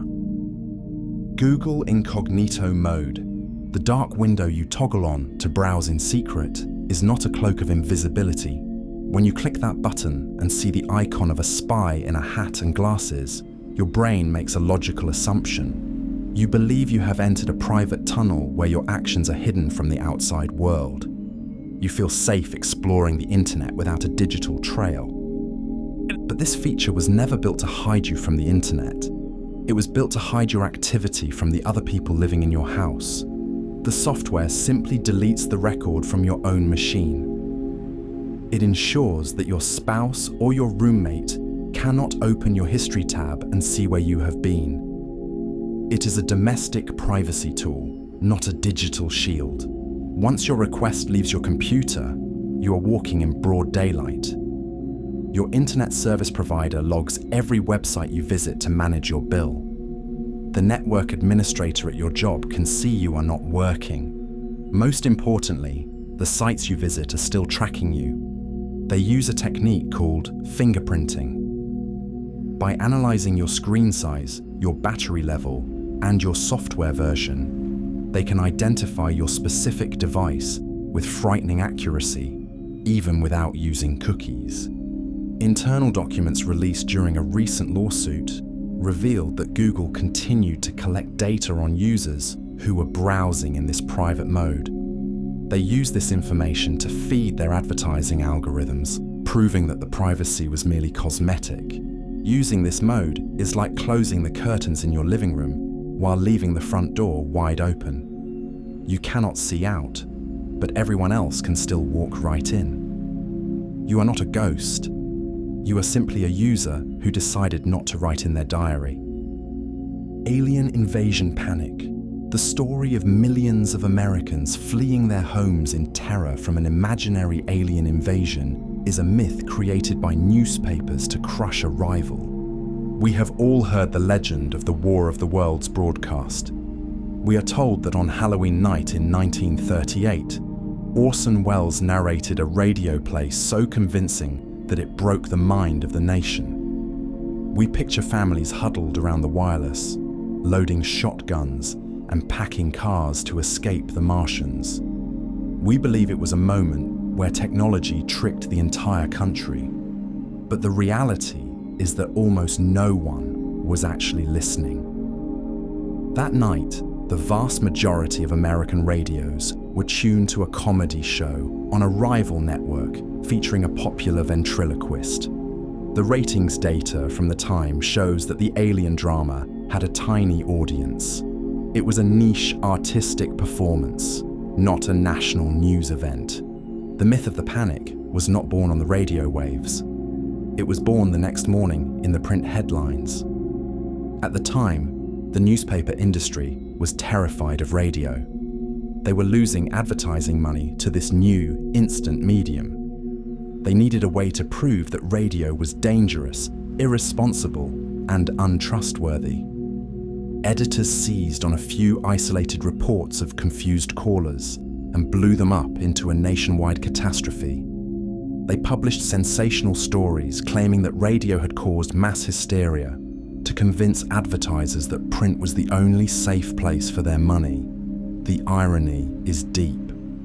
The public did not fall for the fake news about the Martians. They fell for the fake news about the panic. Drapetomania. The most racist medical diagnosis in American history claimed that the desire for freedom was actually a mental illness. In the mid-19th century, Southern plantation owners faced a persistent issue. Their enslaved workers kept trying to escape. Rather than acknowledging that human beings naturally hate captivity, a Louisiana physician named Samuel Cartwright offered them a comforting scientific alternative. He proposed that these runaways were not reacting to oppression, but were suffering from a disease of the mind. He gave this condition a fancy name, drapetomania. He constructed the term from Greek roots to make it sound like a legitimate medical discovery. His central theory was that black people were biologically engineered for submission and service. Therefore, any urge to run away, hide, or seek liberty was not a rational choice, but a clear sign of brain malfunction. He argued that a healthy slave was a happy slave, and an unhappy one was simply sick. This pseudoscience served a dark, practical purpose. It absolved the slaveholders of guilt. It turned the act of capture and punishment into a form of medical care. When a master hunted down a fugitive, he could tell himself he was not acting as a tyrant, but as a doctor administering a necessary treatment to a confused patient. The prescribed cures revealed the true cruelty of the diagnosis. Cartwright suggested that the best way to treat this madness was strict discipline, physical labor, and whipping. He effectively dressed up torture in a white lab coat. The diagnosis stands today as a stark reminder of how authority figures can twist the language of science to justify the unjustifiable. The domino theory. The metaphor that drove America into a 20-year war was based on the physics of toy blocks, not the reality of politics. In the 1950s, Western leaders were looking for a simple way to explain the complex spread of communism in Asia. They settled on an image that everyone understood: a row of dominoes standing on end. President Eisenhower famously argued that if you knocked over the first one, Vietnam, the rest of the region would fall over quickly and inevitably. This theory transformed independent nations into mindless objects. It assumed that countries like Laos, Cambodia, and Thailand had no internal history, no unique culture, and no will of their own. It suggested that their political destiny was entirely determined by what happened to their neighbor. It painted a picture of a mechanical chain reaction that could only be stopped by American military force. The reality on the ground was far more complicated. The conflicts in Southeast Asia were not a unified march of global communism. They were largely fueled by local nationalism. The Vietnamese were fighting primarily for independence from colonial powers, not to serve the Soviet Union or China. In fact, these communist nations were often rivals who distrusted each other deeply. When Vietnam eventually did fall to the north in 1975, the predicted chain reaction never happened. The rest of Southeast Asia did not collapse. Thailand and Malaysia remained independent. The blocs refused to fall because they weren't blocs at all. They were distinct societies with their own strengths and motivations. The domino theory was a seductive simplification. It allowed politicians to sell a war by appealing to fear rather than geography. It turned a complex map of human struggle into a child's game, blinding a superpower to the actual nature of the enemy it was fighting. The Thanksgiving peace myth. The dinner party you learned about in grade school is a fable invented to hide a desperate political gamble. We are taught that the Pilgrims and the Wampanoag tribe sat down together because they shared a bond of friendship and gratitude. We picture a scene of mutual respect where neighbors broke bread in a pristine wilderness. The historical reality was far more cynical. By the time the English arrived, the Wampanoag population had been shattered by a plague brought by previous European traders. Their leader, Massasoit, was not looking for dinner guests. He was looking for bodyguards. He was surrounded by rival tribes who wanted to conquer his weakened people. He reached out to the Pilgrims not out of kindness, but because they had muskets. It was a strategic military alliance born of necessity, not affection. The meal itself wasn't a scheduled celebration of unity. It was likely a harvest festival where the English were firing guns into the air, and the Wampanoag warriors rushed in thinking their allies were under attack. Once they realized it was a party, they stayed to keep an eye on the unpredictable settlers. It was a tense diplomatic summit, not a family reunion. Furthermore, this alliance did not lead to a happily ever after. Within a generation, The children of those same pilgrims were at war with the children of those same Wampanoag. It ended in King Philip's War, one of the bloodiest conflicts in American history, where the settlers hunted down, killed, and enslaved the very people who had supposedly saved their parents. The holiday we celebrate today wasn't made official until the Civil War, when Abraham Lincoln needed a comforting story to unite a broken nation. We celebrate the myth of the peace because the reality of the betrayal is too hard to swallow. The Naira testimony. The single most powerful story used to justify the Gulf War was a script performed by a teenager in a congressional hearing. In October 1990, the American public was hesitant about sending troops to the Middle East. The political debate was deadlocked. Then, a 15-year-old girl sat in front of a microphone at the Human Rights Caucus. She identified herself only as Naira. With tears streaming down her face, she told the world that she had volunteered at a hospital in Kuwait and watched Iraqi soldiers take babies out of incubators and leave them on the cold floor to die. The testimony was electric. It was aired on nightly news broadcasts across the country. It turned a complex geopolitical conflict into a simple fight between good and evil. The president repeated the story to the press, and 7 senators specifically cited this atrocity as the reason they voted to approve military action. It was the emotional tipping point that launched an invasion. But the witness was not an anonymous volunteer. She was the daughter of the Kuwaiti ambassador to the United States. Her appearance had been organized by a massive American public relations firm, Hill and Knowlton. The firm had conducted focus groups to find out what kind of story would make Americans angry enough to support a war. They discovered that stories about innocent children were the most effective trigger. So, they took the ambassador's daughter and coached her on her delivery, helping her perfect the pauses and the tears. Subsequent investigations by human rights organizations and journalists found no evidence that the incubator incident ever happened. The war was real and the casualties were real, but the spark that ignited the public outrage was a piece of well-rehearsed theater. The Gulf of Tonkin incident. The Vietnam War was escalated into a full-scale conflict based on a sea battle that never actually happened. On a stormy night in August 1964, 2 American destroyers were patrolling the Gulf of Tonkin. Suddenly, the crews believed they were under ambush. Radar operators saw blips approaching, and sonar technicians reported the sound of torpedoes in the water. The ships spent hours swerving violently and firing hundreds of explosive shells into the darkness to defend themselves against the North Vietnamese Navy. The next morning, the sun rose over a calm sea. There was no wreckage, there were no bodies, there was no oil slick. The reason for the silence was simple.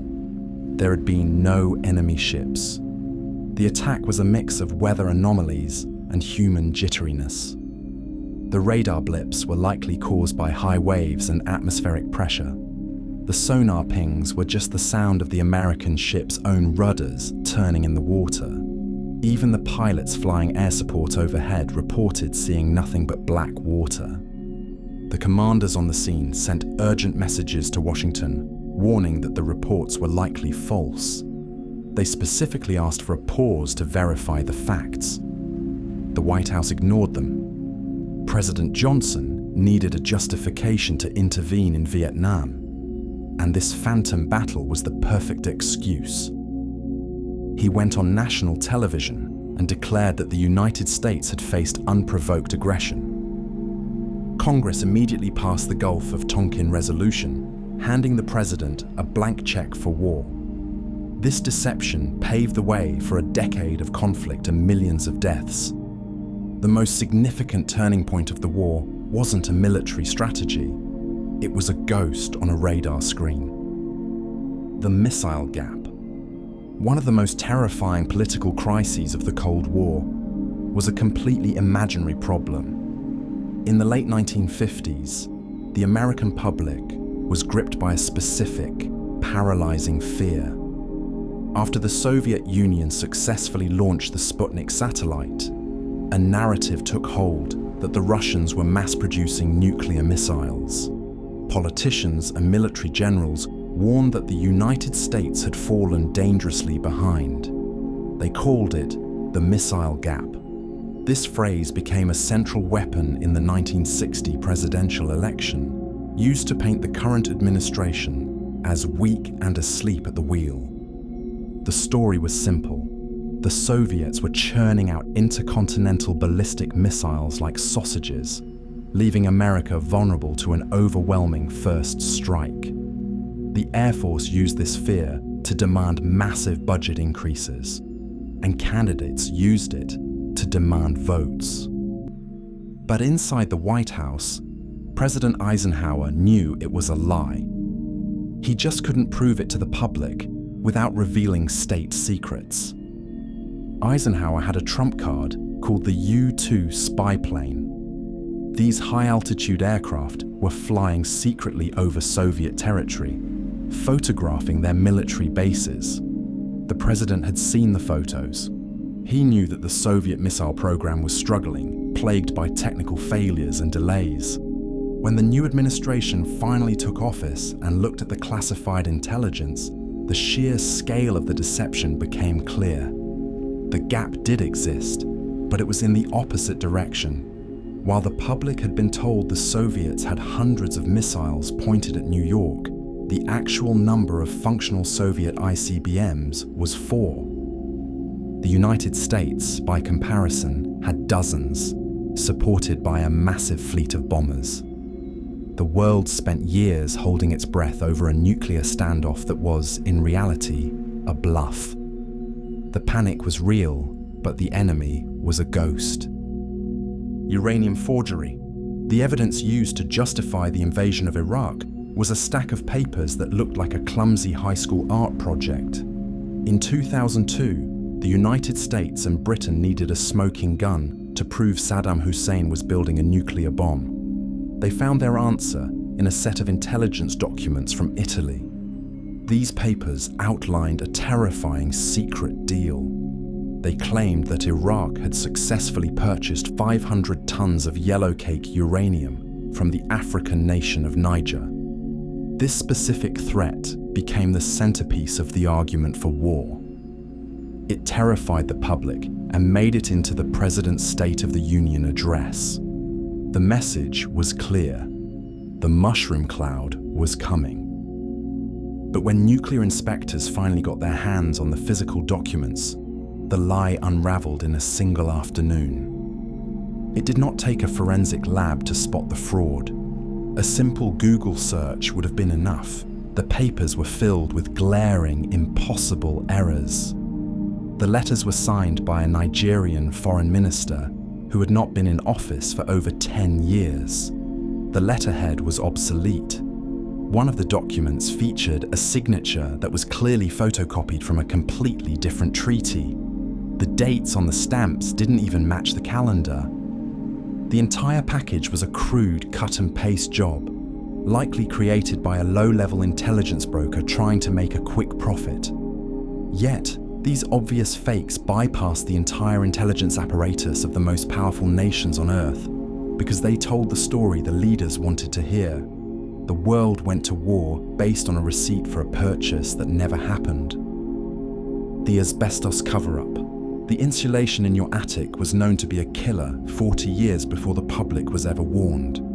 For most of the 20th century, asbestos was hailed as the magic mineral. It was fireproof, cheap, and nearly indestructible. Builders put it in schools, homes, and brake pads, believing it was the perfect safety material. But the executives selling this product knew the truth as early as the 1930s.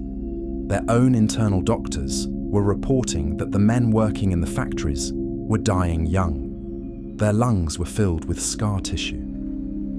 Instead of stopping production, the major asbestos companies launched a secret agreement to bury the evidence. They fired doctors who tried to publish their findings. They refused to put warning labels on the bags because they worried it would hurt sales. One company even refused to install dust collectors in their plants because the managers felt it was cheaper to simply replace the workers when they got sick. The biological mechanism of the cover-up was perfect for business. Asbestos fibers are microscopic and sharp. When inhaled, they hook into the lung tissue and stay there. However, the cancer they cause takes decades to develop. This long delay allowed the industry to deny responsibility for years, claiming the sickness was unrelated to their product. By the time the government finally cracked down in the 1970s, millions of people had already been exposed. The tragedy wasn't an accident. It was a calculated decision to trade human lives for quarterly profits, relying on the clock to hide the crime.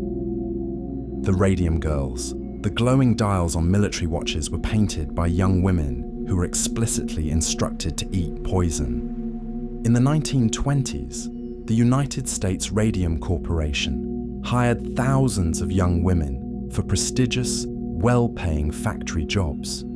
Their task was to paint the numbers on wristwatches with a special luminous fluid so soldiers could see the time in the dark. The work required extreme precision. To keep the camel hair brushes fine and pointed, the supervisors taught the girls a specific technique. It was called lip, dip, paint. The women would put the brush in their mouths to sharpen it, dip it in the radioactive paint, and apply the number. They did this hundreds of times a day. When they asked if the glowing material was harmful, their managers assured them it was completely safe. They even claimed that small amounts of radium were medicinal and would put roses in their cheeks. This was a calculated lie. While the girls on the floor were ingesting the substance, the company scientists and executives were handling the same radium with lead-lined tongs and protective masks.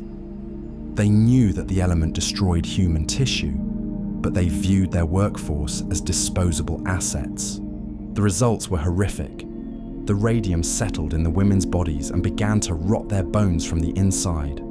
Their teeth fell out and their jaws crumbled. When the women tried to sue, the company launched a vicious campaign to smear their reputations. They bribed doctors to diagnose the dying women with syphilis, hoping the social shame would silence them. The Radium Girls eventually won their fight in court, but it was too late to save themselves. Their suffering created the foundation for modern occupational safety laws. They forced the world to acknowledge that a company cannot hide the nature of the materials it forces its workers to touch. The lobotomy, the most barbaric medical procedure of the 20th century, was sold to the public as a gentle cure for the troubled mind. In the 1930s and 40s, mental asylums were overflowing and understaffed. Doctors had few tools to manage severely disturbed patients. Into this crisis stepped the promise of psychosurgery. Promoters of the lobotomy claimed they could surgically sever the worry circuits in the brain. They marketed it as a precise reset button that would restore sanity to the tormented. The reality of the procedure was shockingly crude. The most common method did not even require an operating room. A doctor would take a metal instrument resembling an ice pick, hammer it through the bone above the patient's eye, and wiggle it blindly back and forth into the frontal lobes. There was no precision involved. It was a random sweeping motion inside the most complex organ in the human body. The surgery did not heal the diseased parts of the brain, it simply destroyed them. The results were often devastating. While patients often became docile, it was the calmness of emptiness. They lost their personalities, their ambition, and their ability to feel complex emotions. They were not cured, they were surgically blunted. The procedure became popular not because it improved the lives of patients, but because it improved the lives of hospital staff. A difficult, noisy patient was transformed into a quiet, compliant body that was easy to manage. The lobotomy was never truly medicine. It was behavior modification through brain damage. Subliminal advertising. The belief that a flashing image can mind control you into buying a soda is based on a marketing stunt that never actually happened. The panic began in 1957 inside a movie theater in Fort Lee, New Jersey. A market researcher named James Vickery announced that he had conducted a groundbreaking psychological experiment. He claimed that during the screening of a film, he had spliced in single frames of text that flashed on the screen for a fraction of a second. Too fast for the conscious eye to see, but slow enough for the subconscious mind to grab. The messages were simple commands: hungry, eat popcorn, and drink Coca-Cola. Vickery told the press that the results were terrifyingly effective. He reported that popcorn sales spiked by nearly 60% and soda sales by 18%. The public reaction was immediate hysteria. People were convinced that governments and corporations had unlocked the key to brainwashing. The CIA began investigating the technology, and the practice was banned in several countries. But the entire event was a fabrication. James Vickery was not a scientist. He was a struggling ad man with a failing business. Years later, he admitted in an interview that the experiment never took place. He had invented the data out of thin air to generate publicity for his firm. When scientists finally tried to replicate his claims under controlled conditions, the effect vanished. They found that while the human brain might register a fleeting image, it does not translate that flash into a compulsion to act. The myth of subliminal advertising endures because we are afraid of being puppets. It is comforting to think we only buy junk food because of a secret magic trick. The reality is much more boring. Advertisers do not need to hide their messages to manipulate you. They are perfectly capable of convincing you to buy things right out in the open. Collagen supplements. The expensive powder you stir into your morning coffee to erase wrinkles is based on a biological misunderstanding. The wellness industry wants you to believe that your body works like a direct delivery service. They market the idea that if you swallow a scoop of collagen, it travels straight to your face to plump up your skin and smooth out fine lines. They sell it as a replacement part for your aging body, suggesting that you can simply eat the thing you want to become. However, your digestive system is not a delivery service. It is a demolition crew. When you ingest that protein shake, your stomach acid does not respect the brand name on the tub or the promise on the label. It immediately attacks the complex collagen molecule, stripping it down into its tiniest building blocks, known as amino acids. By the time the supplement leaves your stomach, it is no longer collagen. It is just a generic soup of nutrients. Once these building blocks enter your bloodstream, your body decides where they are needed most. It prioritizes survival over vanity. It might use those nutrients to repair a torn muscle, heal a gut lining, or strengthen a blood vessel. You cannot tell your body to send that specific spoonful of powder to the crow's feet around your eyes. The logic behind these supplements is scientifically flawed. It is akin to believing that eating a brain will make you smarter, or eating an eyeball will improve your vision. Biology does not work by direct transfer. The industry is selling you a very expensive form of standard protein. You could get the exact same raw materials from a piece of chicken or a hard-boiled egg for a fraction of the cost. Lady Godiva, the most famous horse ride in history, never actually happened. The story of Lady Godiva riding naked through the streets of Coventry to protest her husband's taxes is a fairy tale invented long after she was dead. The real woman was named God Gifu, and she was far from a desperate housewife. She was one of the wealthiest landowners in 11th century England. She and her husband, the Earl, were not bitter enemies fighting over money. They were a powerful political team who founded monasteries and governed the region together. If Godiva had actually ridden naked through a medieval town, the scribes of her time would have definitely written it down. Yet, there is not a single mention of the event while she was alive. The story first appeared in a book written by monks 200 years later.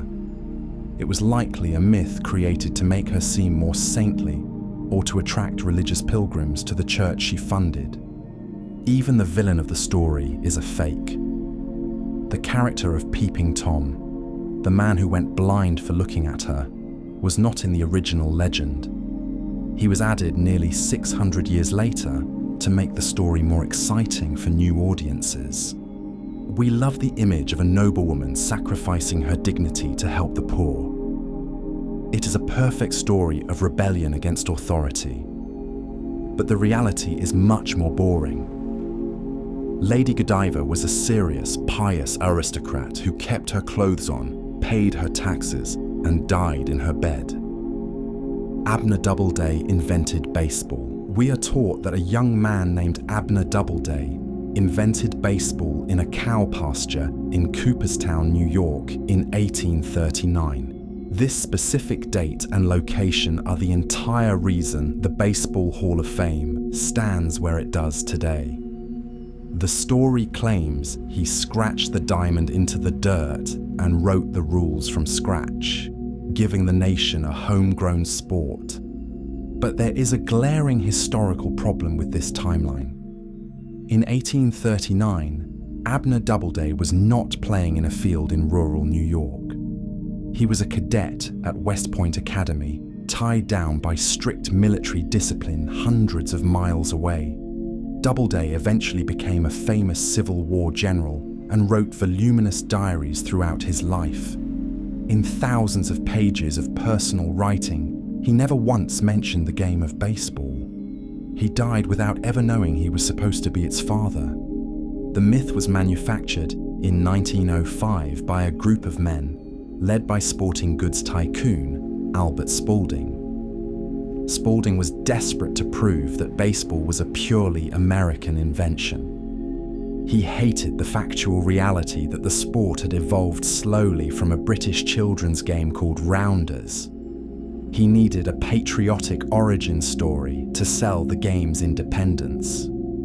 The commission relied on a single dubious letter from an elderly man recalling a memory from 60 years prior. They ignored the lack of evidence and anointed the war hero Doubleday as the creator because it made for a better legend. Baseball was never invented by a single person in a single afternoon. It grew organically in city streets and parks, but the truth was too boring for a national monument. The Bermuda Triangle. We tend to think of the Bermuda Triangle as an ancient maritime mystery. In reality, the concept was manufactured in the 1960s to sell paperbacks. Writers noticed that ships and planes occasionally vanished in the region between Miami, Bermuda, and Puerto Rico. They drew a line connecting these dots and claimed a supernatural force was at work. They conveniently ignored the fact that this specific triangle is one of the busiest intersections of sea and air traffic in the world. The deception lies in the context. If you track 10,000 ships going through a busy shipping lane, you will naturally see more accidents than if you track 10 ships going through a quiet one. When the Coast Guard analyzes the percentage of vessels lost in this area, the rate is exactly the same as anywhere else on the globe. There is no statistical anomaly. Ships do not disappear here more frequently than they do in the North Sea or the Pacific. There are simply more ships to begin with. The ultimate proof that the triangle is a myth comes from the insurance industry. Companies like Lloyd's of London are in the business of calculating risk with absolute precision. If ships were truly being swallowed by aliens or magnetic vortexes, Insuring a boat in that region would cost a fortune. It does not. They charge the exact same premiums for a voyage through the Triangle as they do for any other stretch of ocean. The real culprit is usually the weather. This area is known for sudden, violent storms and the fast-moving Gulf Stream, which can erase wreckage quickly. The mystery isn't what happened to the ships. The mystery is why we chose to believe in magic rather than the simple reality of a storm. Yelp extortion. The star rating deciding where you eat dinner is often a reflection of a budget, not a menu. Small business owners across the country have a very specific name for the review platform Yelp. They call it a mafia protection racket for the digital age. The company pitches itself as a democratic town square where the best businesses naturally rise to the top. But behind the scenes, the visibility of those reviews is controlled by a mysterious gatekeeper known as the recommendation algorithm. This software decides which reviews are legitimate and which ones should be hidden in a grayed-out link at the bottom of the page. While Yelp claims this filter protects against spam, thousands of business owners report a disturbing pattern. They receive aggressive calls from sales representatives asking them to buy monthly advertising packages. When the owner refuses to pay, they watch their glowing 5-star reviews suddenly vanish into the not recommended filter, while negative 1-star reviews mysteriously rise to the top of the profile. When the business owner panics and calls back, the sales rep suggests that advertising might help them manage their page more effectively. It creates an environment where visibility feels like a hostage that must be ransomed. The company aggressively denies that money influences the algorithm. However, when these accusations reach the federal courts, the judges handed down a surprising ruling. They didn't say the manipulation wasn't happening. They said it wasn't illegal. The court ruled that Yelp is a private publisher, not a public utility. They have the legal right to arrange reviews in whatever order maximizes their profit. The stars you see aren't always a measure of quality. They are often a measure of who paid the toll. The free internet, the $0 price tag on your favorite app, is not a gift. It is a lure. We have been trained to believe that the internet is a public library where information is free for the taking. We assume that search engines and social networks exist to serve us. But if you look at the flow of money, the reality is flipped. You are not the customer of these platforms because you do not pay them. You are the product they are selling. The business model of the modern web is built entirely on surveillance. Every time you search for a symptom, pause on a video, or like a photo, you are performing unpaid labor. You are generating data points that build a highly specific digital profile of your life. These companies know your location, your political leanings, your spending habits, and even your emotional state based on how fast you type. They take this raw material and process it into a prediction product. The real customers are the advertisers who pay billions for the certainty that they can interrupt your day at the exact moment you are most vulnerable to persuasion. They are not just buying ad space, they are buying access to your behavior. This exchange creates a conflict of interest.